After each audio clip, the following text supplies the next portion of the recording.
See on üllatav.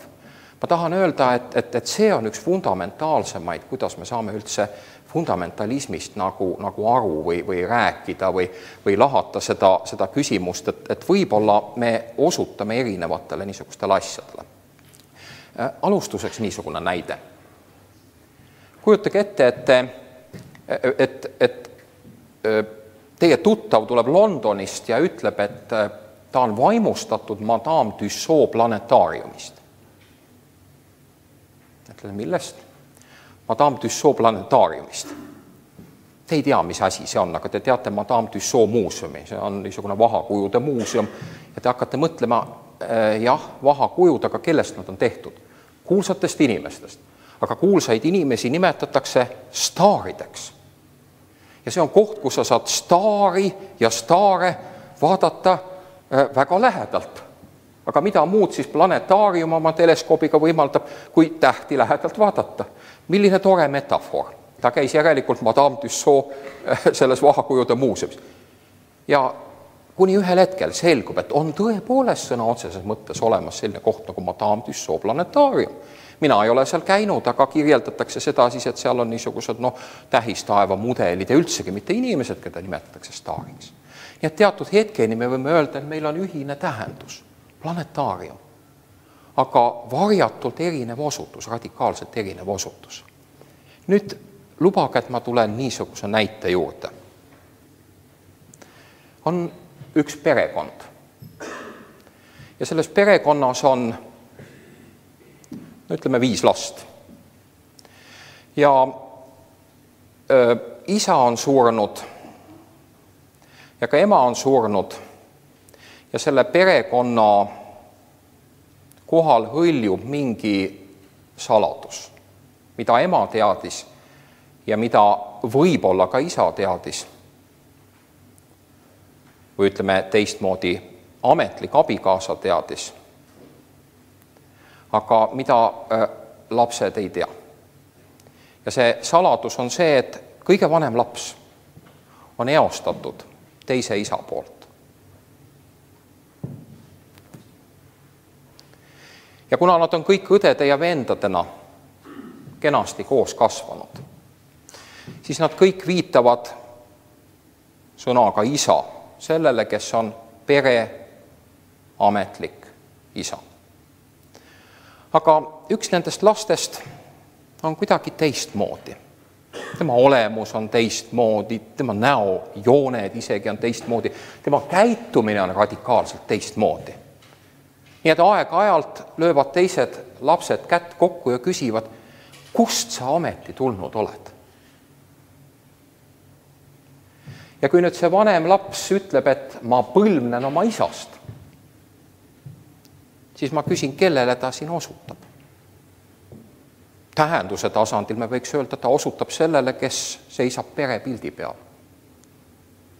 Pulmakleidis ema kõrval. Aga öeldes, ma olen pärinud oma isa geenid. Ma põlvnen oma isast. Ta enese teadmata osutab sellele, kellest ta tegelikult pärineb. Mitte sellele mehele, kes seisab ema kõrval, kui too kannab pulmakleiti, näete. See on see olukord, kus võiks öelda, meil on üks ja sama tähendus isa. Ja. Aga need osutused on radikaalselt erinevad. Kuidas on võimalik siis selgust sellesse saada? Teeme DNA-testi, väga lihtne. Sama lihtne oli Hesperuse ja fosforusega. No kasvame natukene pikemaks või sõidame kosmosesse, me reekendame ja me saame aru, et Hesperus on fosforus. Aga religiooni puhul meil ei ole niisuguseid lihtsaid lahendeid võtta. Kui ma piiritlen religiooni juhtumitega, mis on kõige võib-olla huvitavamad ja vastuolulisemad, kus me postuleerime transcendentse Jumala absoluudi, siis me võime öelda, et meie tähenduse ja osutuse vahel on metafüüsiline sein. Näete, ma olen siia teinud selle õrnajoonega. Me ei saa öelda, rehkendage välja. Sest kui Jumal on transcendentne, siis ta ei allu matemaatilistele kalkulatsioonidele. Me ei saa öelda, mine ja vaata. Sama vähe saame öelda, teeme DNA-testi. Me peame mingite muude meetoditega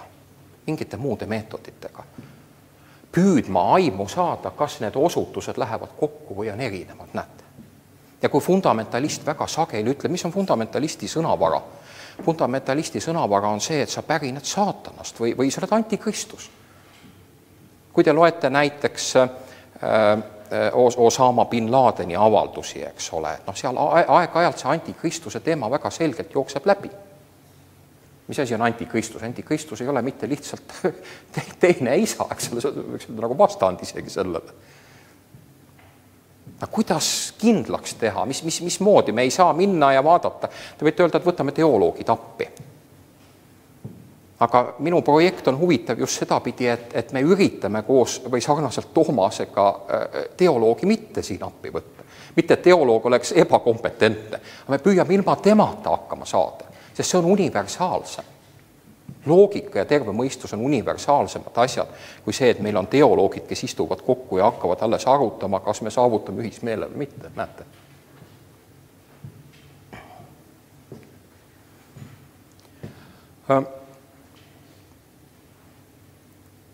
Mis on siis see, mis on terve mõistuse kompetentsis? Jällegi on näited need, mis meid aitavad.